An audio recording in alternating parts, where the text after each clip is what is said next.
The European Union will finally take action if Iran starts supplying ballistic missiles to Russia for attacks against Ukraine.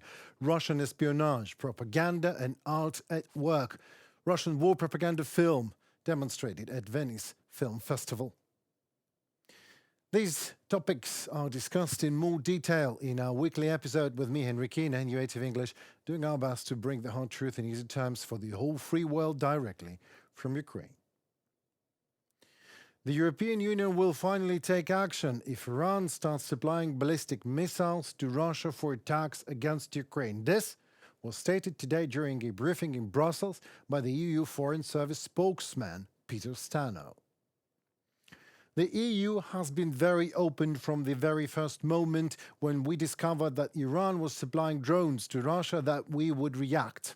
And this will be a very important factor in our relations with Iran. And we have imposed several rounds of sanctions against Iran for supplying drones. So, if it turns out that Iran is providing more military assistance for Russia's illegal actions against Ukraine, of course the European Union will react. But at this stage we will not comment on these reports, EU Foreign Service spokesman Peter Stano said. Stano also stressed that the issue of Iran ending its support for Russia has been repeatedly raised during bilateral talks. As Stano noted, the High Representative of the EU for Foreign Affairs and Security Policy, Josep Borrell, always and on every occasion in his contacts with Iranian colleagues, whether it is the former foreign minister, the acting foreign minister or the new foreign minister, he always raised this issue because Iran's military support for Russia's illegal actions in Ukraine is one of the very important factors that determines our relations with Iran, Stano added.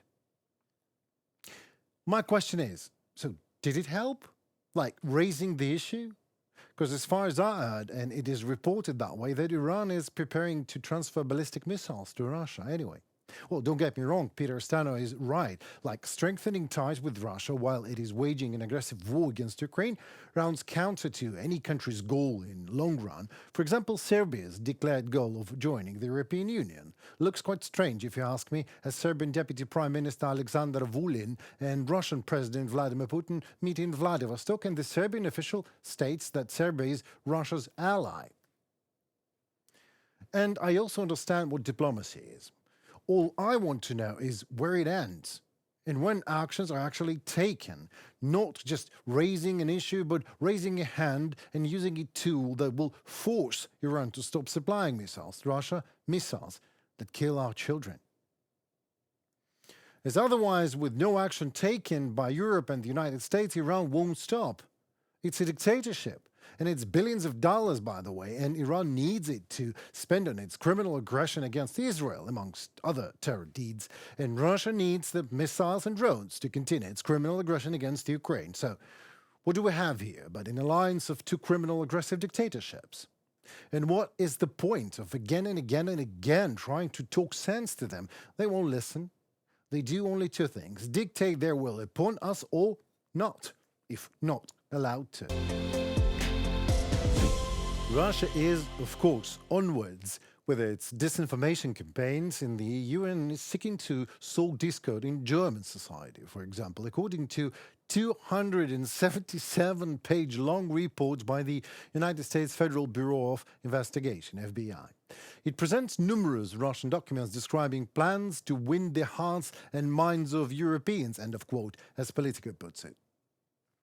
For example, according to the protocols of Russia's social projection agency, whatever that means, Moscow seeks to discredit the US and NATO in Germany, undermine its resolve to support Ukraine and convince Germans of the ineffectiveness of sanctions policy, end of quote.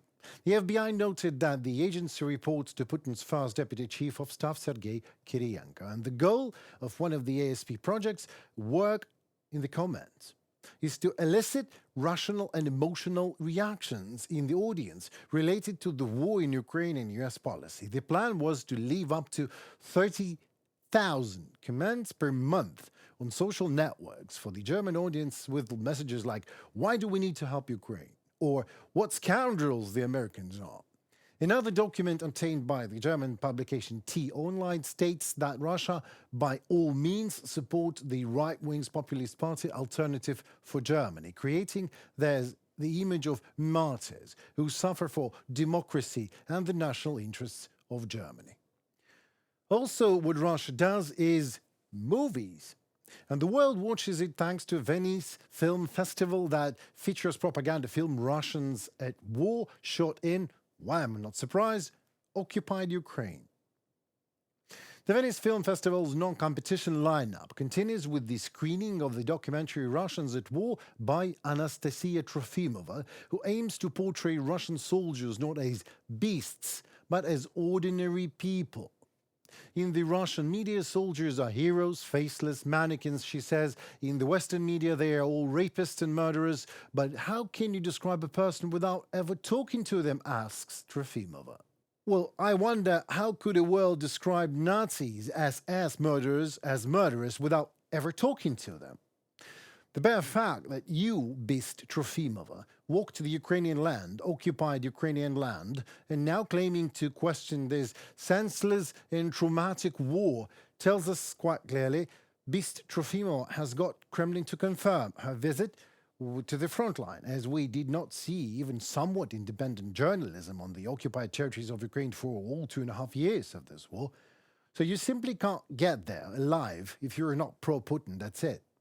Anastasia Trofimova used to work for Russia Today, what a coincidence, for a long time. So no questions to her. All my whys go to the Venice Film Festival. Please consider this my personal address to Venice Film Festival management and my personal request to you, my beloved audience.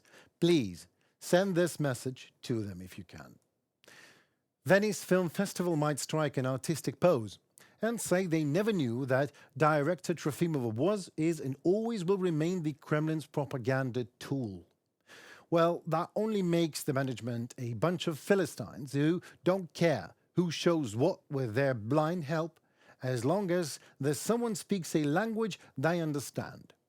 That is the language of tearful condolences to the aggressor, the Kremlin, whose soldiers are trampling Ukrainian soil, while its filmmakers are making films that aim at inducing sympathy and understanding for the soldiers of the Russian Reich.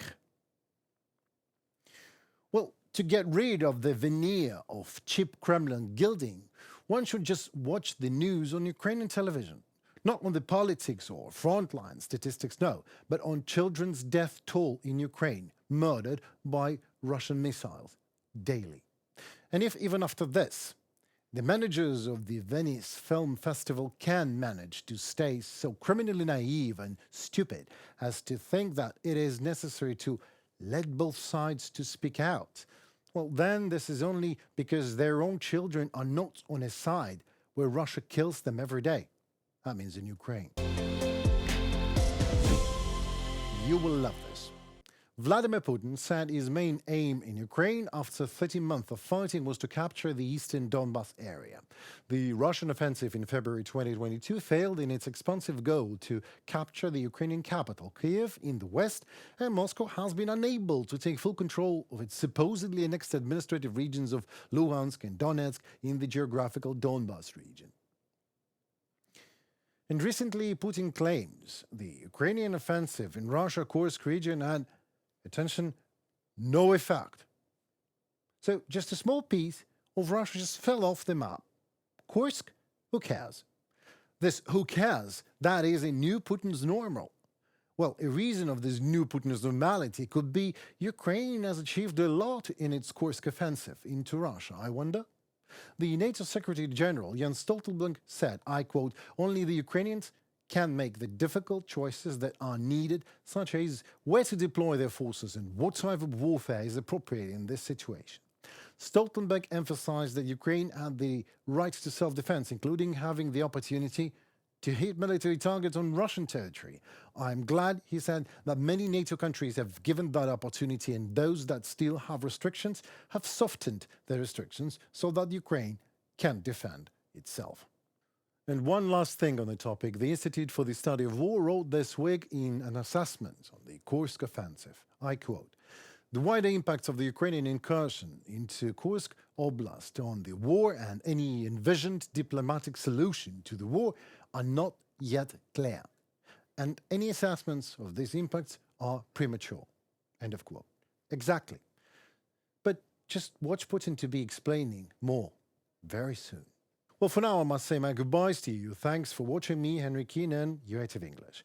We did our best to administer the hard truth in easy terms this week, so please like, subscribe, and comment in return. Your voice matters as it helps Ukrainian voice to be heard worldwide. Stay safe and tune for more in our weekly episode and an interview with American Marine Scout Sniper in our studio very soon this week. See you soon. Goodbye.